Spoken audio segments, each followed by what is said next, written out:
সরকারি ডাক্তার প্রাইভেটে চেম্বার করছেন, ধরা পড়তেই ছুট দিল হাসপাতালে। প্রাইভেটে চেম্বার করছেন যে কিছু বলছেন না? যা আপনার তো 9টা থেকে ডিউটি ডাক্তারবাবু।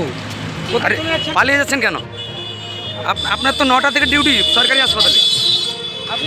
আপনি প্রাইভেটের লোক পয়সা দিয়ে এখানে আপনাকে দেখাচ্ছে। 11টা বাজতে যায়। আপনি তো সরকারি ডাক্তার, সরকারি হাসপাতালে ডিউটি আছে, 9টা থেকে তো ডিউটি আপনার। এখন তো 11টা বাজতে যায় ডাক্তারবাবু। এখনও এখানে কি করছেন? 10:30 বাজে প্রায়। কিছু বলবেন? ডাক্তারবাবু কিছু বলবেন?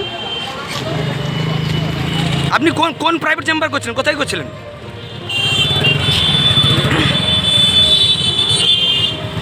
আপনি পালিয়ে যাচ্ছেন কেন ডাক্তারবাবু, বলুন। সকাল 9টা থেকে 11টা পর্যন্ত সরকারি হাসপাতালের আউটডোরে রোগী দেখার সময়। সেই সময় ডাক্তার প্রাইভেটে রোগী দেখছেন, আউটডোরে রোগীদের লম্বা লাইন। এ ছবি পূর্ব মেদিনীপুর জেলার এগরা সুপার স্পেশালিটি হাসপাতালে। হ্যাঁ, আপনি এখানে কেন? আপনি কে? আপনি কে? আপনি তো সেখানে আপনি প্রাইভেট হাসপাতাল চেম্বার স্টাফ? করাচ্ছিলেন। আপনি কে? আপনি কে? পালিয়ে যাচ্ছেন কেন? এদিকে আসুন। দাঁড়াও।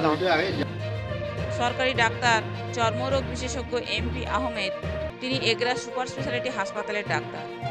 সকাল 9টা থেকে 11টা পর্যন্ত আউটডোরে রোগী দেখার সময় ছিল, কিন্তু সেই ডাক্তার সরকারি রোগীদের চিকিৎসা না করে প্রাইভেটে চেম্বার করছেন। আউটডোরের সামনে রোগীদের লম্বা লাইন, ঘন্টার পর ঘন্টা লাইনে দাঁড়িয়ে আছেন রোগী, দেখা নাই ডাক্তারের।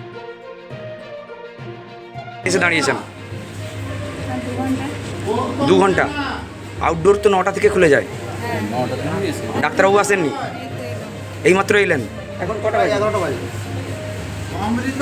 কত দূর থেকে এসেছেন আপনারা? আমরা অনেক দূর থেকে এসেছি। কোত্থেকে? এগরা থানা, কিন্তু গ্রাম গোকুলপুর। 2 ঘন্টা এখানে দাঁড়িয়ে আছেন, ডাক্তারের দেখা নেই। আপনার নাম? প্রাইভেট চেম্বারে গেলেই ডাক্তার ছুট দিল হাসপাতালে, নেই কোনো উত্তর। সরকারি ডাক্তার সরকারিভাবে পরিষেবা না দিয়ে প্রাইভেটে চেম্বার করছেন, এটা কি ঠিক? সবার কাছে উঠেছে প্রশ্ন।